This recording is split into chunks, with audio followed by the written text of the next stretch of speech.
신앙의 길을 열어주신 어머니. 먼저 내 인생에서 신앙의 길을 열어주신 어머니에 대해 언급하지 않을 수가 없습니다. 어머니는 성격이 활달하고 무슨 일이든지 최선을 다하는 분이었습니다. 어느 면으로는 아주 강해서 자신이 옳다고 생각하는 바는 죽음을 불사하고 따르는 분이었습니다. 남원 교회를 통해 예수님을 알게 되고 예수님이야말로 진리와 구원의 길을 열어줄 뿐이라는 확신을 갖고 열심히 성경을 읽고 기도를 했습니다. 어머니는 일남 사녀 중에 셋째였습니다. 네 자매들이 모두 기독교에 끌리게 된 연유는 예수님에 대해서 잘 알아서라기보다는 특별한 사연이 있었습니다. 우리 외조부님은 꽤 신실한 불교 신자였다고 합니다. 큰딸이던 강화선 이모님도 상당히 열심히 절에 다니는 신자였습니다. 그런데 동생인 강차남이 정신질환을 앓게 되어 치료를 해보려고 백방으로 돌아다녔습니다. 하지만 별 효과를 보지 못하는 중 먼저 교회에 다니던 막내 이모 강부남을 따라 교회에 드나들면서 정신병이 차차 좋아지게 되었습니다. 그래서 큰이모 강화선은 기독교를 믿어서가 아니라 동생을 돌보기 위해 교회에 따라다녔습니다. 혼자 생각하기에 동생 병만 치료되면 자기는 원래대로 절로 돌아가려고 마음을 먹고 따라다녔는데 그만 교회의 가르침에 이끌리게 되었답니다. 이 같은 사유로 형제들이 모두 교회에 다니게 되었고 원래 활발하고 똑똑한 사람이었던 어머니는 누구보다 더 열심히 교회의 신앙생활에 심취하게 되었습니다. 그러다 1943년쯤 그때는 일제 말기라 시국이 살벌하여 교인들에 대한 핍박이 심했습니다. 모든 곳에서 일본 천황을 향하여 신사참배를 하도록 강요했습니다. 남원 교회에서 16명의 신도들은 이를 거부했고 그로 인해 교회 문을 닫을 수밖에 없었습니다. 그래서 성경 공부를 하고자 하는 어머니는 새벽마다 성경과 찬송가를 가지고 새벽 3, 4시 사이에 집을 나가 의자 공장을 경영하는 남원 오 집사님 댁으로 갔습니다. 오북한 집사님의 공장으로 말하자면 남원시 천거리에 집사님 3분께서 3일 목공소를 운영하고 계셨습니다. 그래서 신사참배를 거부한 몇 명의 신도들은 오 집사님 공장으로 모이게 되었습니다. 나를 포함한 어머니와 이모님들 그리고 동생들도 모두 그곳으로 가서 성경을 공부하기 시작했습니다. 당시는 기독교의 박해가 심할 때라 경찰의 눈을 피해야 했습니다.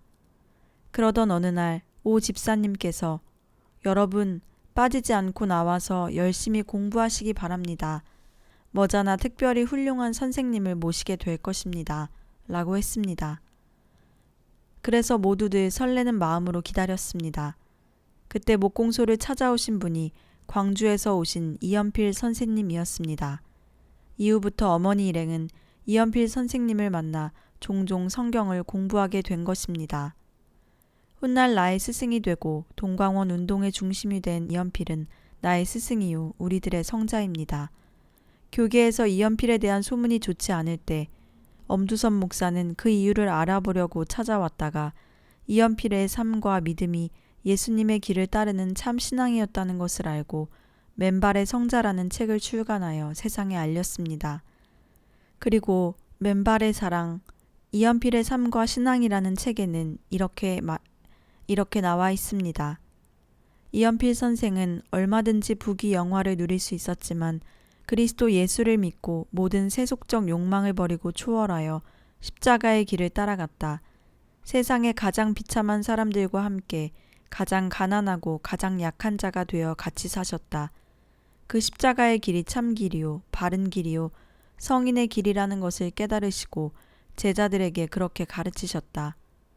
동광원은 이연필 선생이 가르치신 그 거룩한 십자가 정신, 오직 하나님의 말씀을 따라 청빈과 순결과 순명을 실천하여 가난하고 병들어 소외된 이웃들을 내 몸같이 돌보며 헌신하는 사랑의 공동체이다. 이런 동광원의 영성은 1000만 년 전에 빙하가 녹아흐르는 때묻지 않고 오염되지 않은 순결하고 정갈하며 맑고 찬 샘물이다.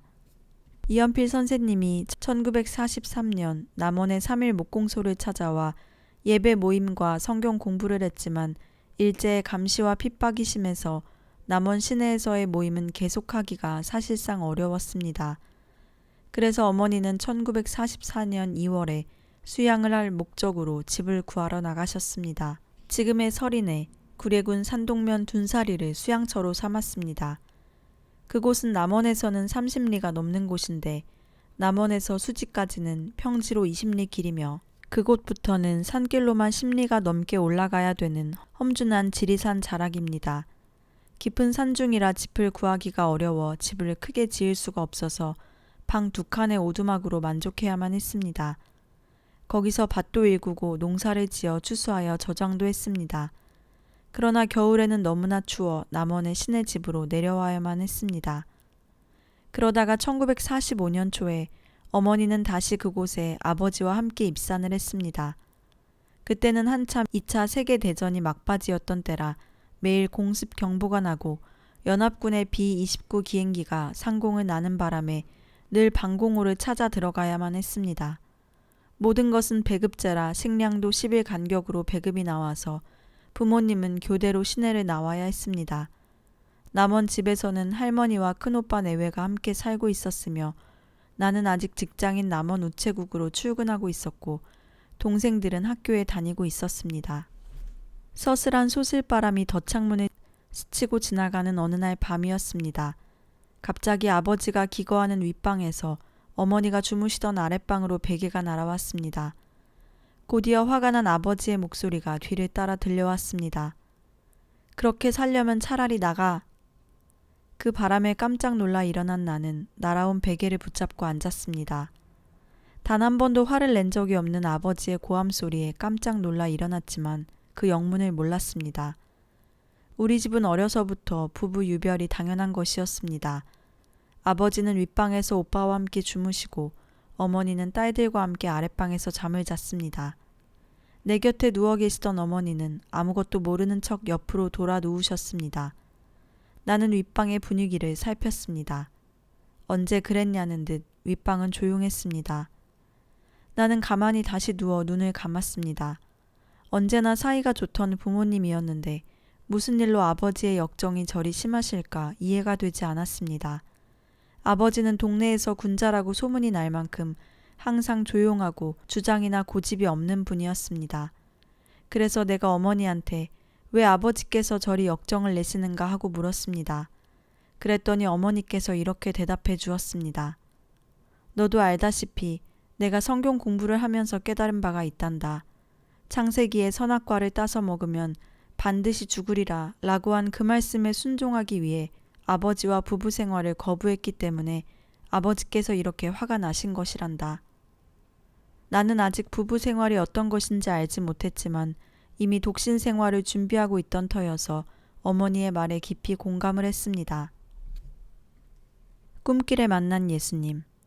해방되기 전에 이연필 선생님은 남원 3일 목공소에 오셔서 성경을 가르쳐 주셨습니다. 매일 새벽 기도를 여시고 이연필 선생님이 말씀을 전하셨습니다. 그래서 어머니께서는 날마다 그 새벽 기도에 나가시고 나는 어린 동생을 돌봐야 했습니다. 그러던 어느 날 나는 동생을 업고 있다가 그만 잠이 들었습니다. 그런 와중에 나는 참으로 이상한 꿈을 꾸게 됩니다. 꿈속에서 남원교회 교인들이 소복을 입고 산을 오르기 시작했다. 나도 그 무리에 끼어 산으로 올라갔다. 한참을 가다 보니까 오른쪽 옆으로 철문이 보였다.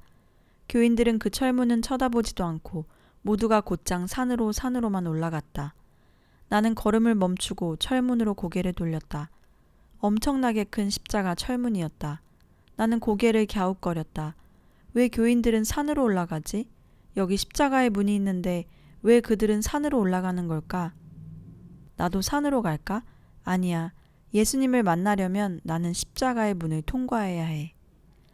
나는 혼자서 십자가 철문 앞으로 다가가 있는 힘껏 밀었다.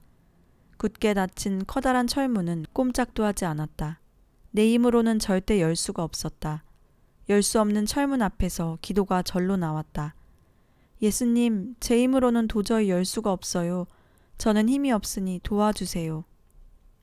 간절히 기도하면서 문고리를 잡자마자 결코 열릴 것 같지 않던 철문이 스르륵 가볍게 열렸다. 조심스레 문 안으로 들어가자 양쪽에 서서 철문을 열어준 어린 천사들이 보였다. 나는 건너편으로 고개를 돌렸다. 그곳에는 어머니가 예수님 옆에 편안히 앉아 계셨다. 나는 건너편 쪽으로 가고자 했다. 때마침 예수님이 내 앞으로 걸어 나오셨다. 나는 고개를 숙여 정중히 인사를 한 다음 예수님께 말했다. 어머니가 계신 곳으로 가고 싶어요. 아직은 때가 아니다. 언제가 때인가요? 저는 지금 가고 싶어요. 지금은 때가 아니다. 예수님은 두툼한 책을 앞으로 내밀며 말을 계속했다. 이 책을 다 읽고 그 말씀에 내 발을 다 맞추고 오너라. 나는 그 말씀에 어안이 벙벙했다. 이렇게 두꺼운 책에 발을 맞추고 오라니. 이것을 언제 다 읽고 언제 발을 맞추나 생각할수록 걱정이 앞섰다. 나는 조심스럽게 다시 입을 열었다. 지금 가고 싶은데요. 예수님은 고개를 좌우로 흔들었다.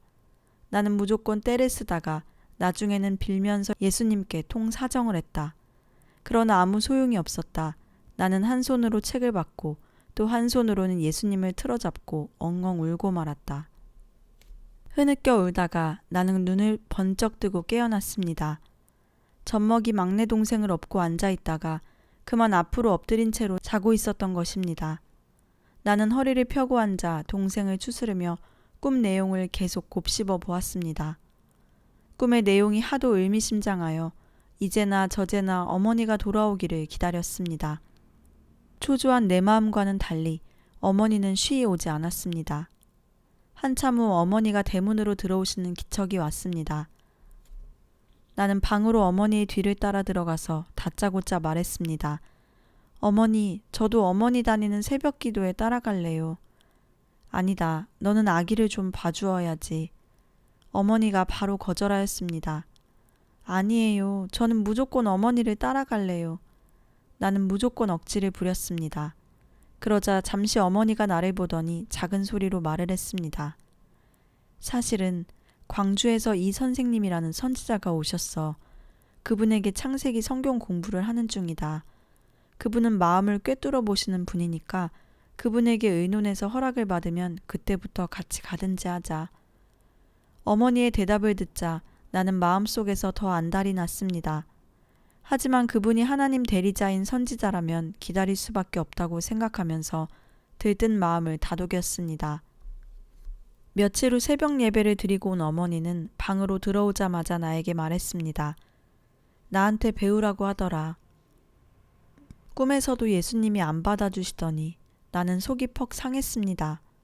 그래도 가서 뵐 거야 라고 어머니에게 떼를 쓰고 싶었지만 선지자님 말씀인데 거역하면 안 되겠다고 마음을 바꿔 생각을 비우니 몸과 마음이 한결 가벼워졌습니다.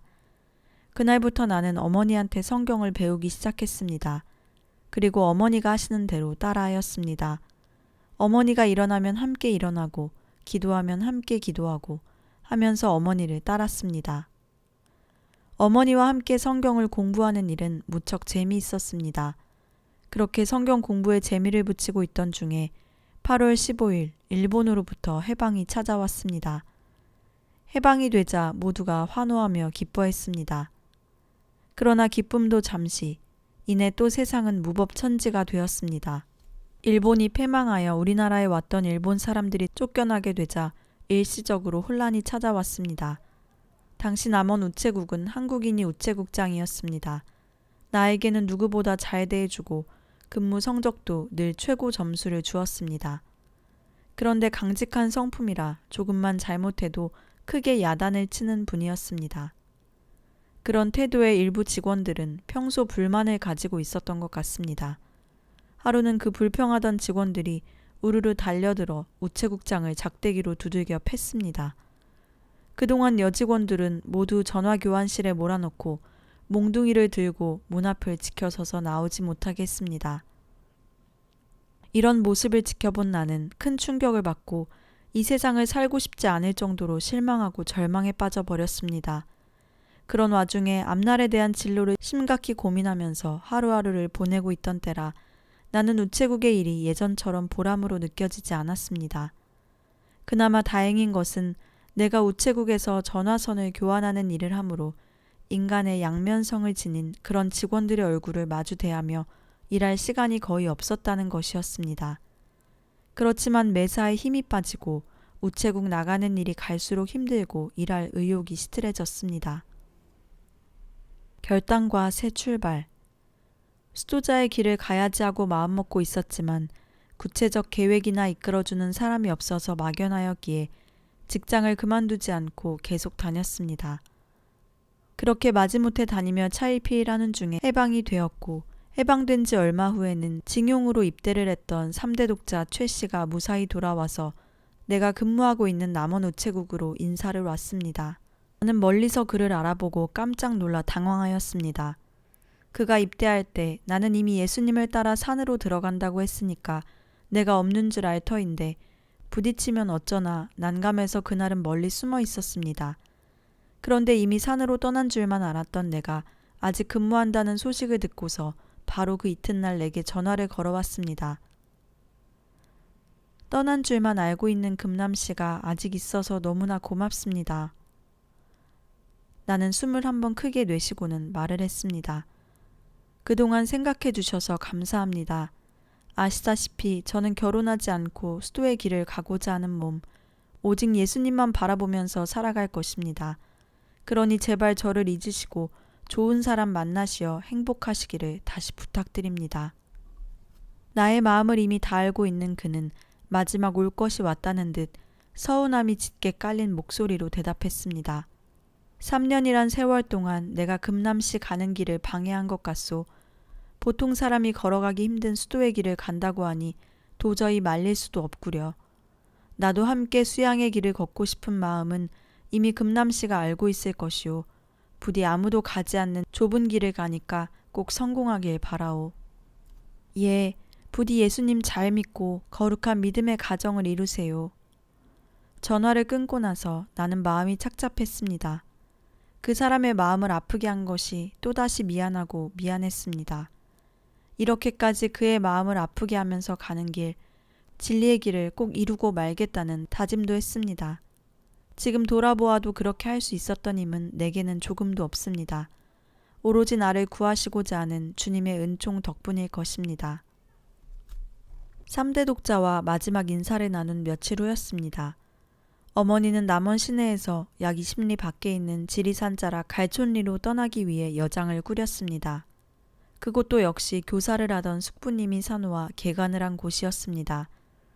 농토도 만들고 저수지도 파고 과수도 조금 심으신 곳이었습니다. 비탈진 야산이었는데 거기에 산지기 집이 한 채 있었습니다. 길을 나서며 어머니는 편안한 얼굴로 나에게 말했습니다. 나는 100일 수양에 들어갈 거야. 너도 독신으로 살려면 우체국에 사표를 내고 함께 합심해서 기도하러 가자. 생각지도 못했던 어머니의 제안에 나는 그저 고개만 끄덕였습니다. 아침에 출근하여 우체국에 근무하는 동안에도 머릿속에는 어머니의 말이 맴돌았습니다. 그래서인지 그날은 어느 날보다도 길고 지루하고 피곤했습니다. 나는 퇴근하고 집으로 돌아와서 방 벽에 걸려있는 방해인 여사 사진을 올려다보았습니다. 방해인 여사는 결혼도 안 하고 전주 기전여고 교사를 하면서 고아와 병자를 돌보았던 분이었습니다. 나는 방해인 여사의 모습에 자신을 겹쳐보면서 상상의 나래를 폈습니다. 쉽지는 않겠지만 방해인 여사처럼 불쌍한 고아와 예수님만 사랑하고 살아야지 라는 생각을 했습니다. 다음날 나는 우체국에서 사표를 제출하고 자리를 정리하였습니다. 집으로 돌아오자 주섬주섬 옷 몇 가지를 챙겨 들었습니다. 아버지는 몹시 반대를 했습니다. 어머니가 산으로 들어가 기도하는 것도 못마땅한데 딸마저 따라간다니 기가 막혔습니다. 아버지의 극심한 반대에도 불구하고 나는 먼저 간 어머니를 찾아가지 않을 수 없었습니다. 그래서 서둘러 갈촌리로 향했습니다. 갈촌리에서 나는 어머니와 함께 100일 기도를 시작했습니다. 때는 벌써 늦가을이었습니다. 기도가 깊어질수록 세상을 보는 눈이 달라지고 성경을 보는 각도도 달라졌습니다. 전에는 성경을 말씀 그대로 문자적으로 해석했었는데 이제는 성경을 기록한 분의 마음이 보였습니다. 특히 내가 죄인이라는 것이 절실하게 다 보였습니다. 너희가 육신대로 살면 반드시 죽을 것이로되 성경 말씀이 내 속을 뚫고 들어오니 죄덩어리요 죽을 수밖에 없는 인간적인 바탕이 그대로 드러났습니다. 이제는 방향을 완전히 틀어서 예수님이 열어놓으신 길로 가야 한다. 그게 구원의 길이다. 예수님의 길은 거룩함에서 시작한다. 우리가 사는 곳은 죄악의 세상이다. 나라는 것은 숨쉬는 것조차도 죄뿐이다. 나는 산다는 것 자체가 부끄러웠습니다. 그러는 동안 젊은 처녀가 어머니와 함께 산골에서 기도를 하고 있다는 소문이 주변으로 퍼져나가 산골로 찾아오는 남정네도 있었습니다. 나는 사내들이 탐하는 젊음이 싫어서 이렇게 생각했습니다. 이 젊음이 언제나 지나갈까? 빨리 늙은 몸이 되어서 사람들의 시선을 끌지 않았으면 좋겠구나. 나병이라도 걸리면 좋겠구나. 하루는 물을 기르려고 옹달샘에 갔습니다. 옹달샘 옆에 누군가 한글과 일본어로 시를 써서 적어놓은 쪽지가 보였습니다. 나는 그 쪽지를 들고 와서 어머니 앞에서 읽었습니다. 좋은 시절의 청춘이 청춘을 희생하고 하늘의 뜻을 바라고 그렇게 기도하는 삶이 기특하구나 하는 내용이었습니다. 어머니는 단박에 앞으로 우물에 혼자 가지 마라 하고 엄하게 나를 단속했습니다. 나는 어머니의 보호 속에서 더욱 기도에 매진했습니다. 세상에서 사내들의 발길이 제일 무섭고 산속도 숨을 데가 못 되는 것 같았습니다. 간절히 기도하면서 세상에서 숨는 길은 내가 완전히 성화하는 길밖에 없다는 깨달음이 왔습니다. 내 안에서 음란의 냄새가 나서 남정네가 찾아온 것이니까 거기서 벗어나는 길은 성화밖에 없구나. 이 모든 것이 바로 나의 문제로다. 나는 더욱 열심히 기도에 매진하는 수밖에 다른 도리가 없었습니다. 산속에서 기도하며 두어 달이 지난 어느 날이었습니다. 갑자기 한 무리의 여인들이 갈촌리로 찾아왔습니다. 남원읍 교회에서 함께 지내던 믿음의 형제들이 교회에서 제명당했다는 소식이었습니다. 그 말을 듣고 몹시 놀랐습니다.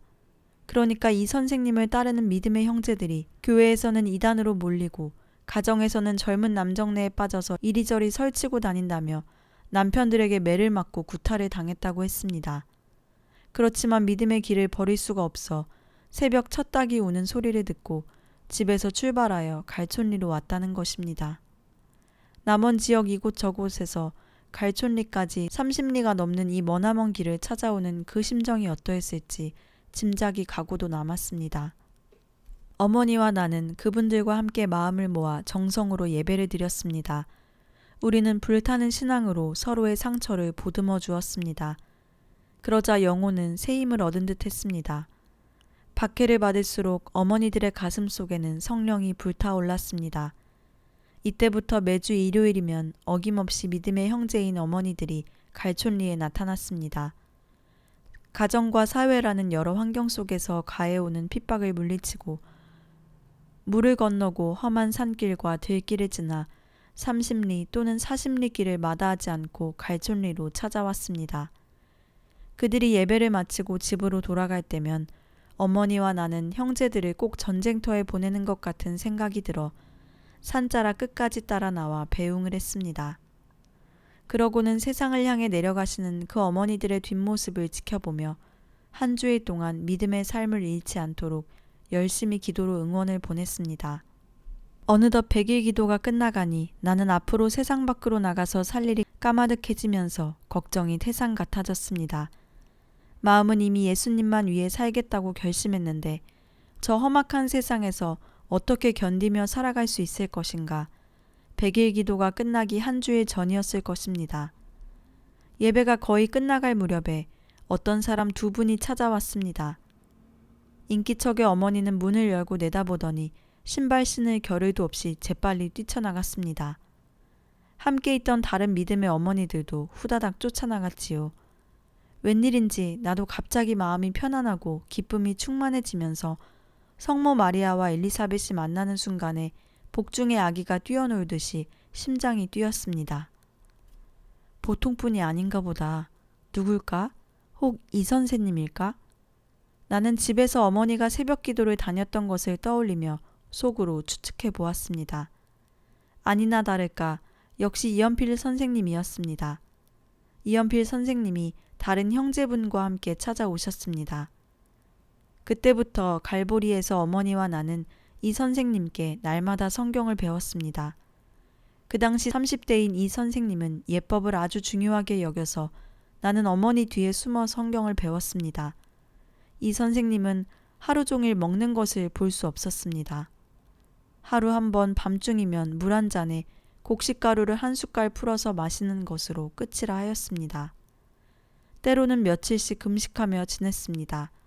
그리고 산에 올라 밤새 엎드려 기도하시고 새벽이면 초막으로 돌아오는데 잔등에 하얀 서리가 덮이고 수염에 고드름이 달린 채 내려오기도 했습니다. 그런 이 선생님은 충만한 성령으로 인간의 욕망을 벗어나 모든 것을 초월한 도인처럼 보였습니다. 며칠 후에 수레기 어머니도 갈촌리로 찾아왔습니다. 이연필 선생님과 함께 성경 공부를 하며 한 20날이 지났을 무렵 수레기 어머니는 내 뜻을 물었습니다. 수레기 어머니는 도암에서 이연필 선생님과 같이 이공님에게 성경을 배우셨던 분이었습니다. 곧 이 선생님이 떠나실 텐데 너도 여기를 떠나 선생님을 따라갈 마음이 있느냐? 수레기 어머니의 질문에 나는 망설이지 않고 즉시 고개를 끄덕였습니다. 예수님이 베드로에게 그물과 배를 버리고 나를 따르라고 말씀하신 것처럼 그 말은 곧 나를 부르시는 하나님의 뜻이라 여겨졌습니다. 선생님을 따라 나서겠다고 하자 어머니를 비롯하여 모두가 기뻐하시며 기도로 격려하셨습니다.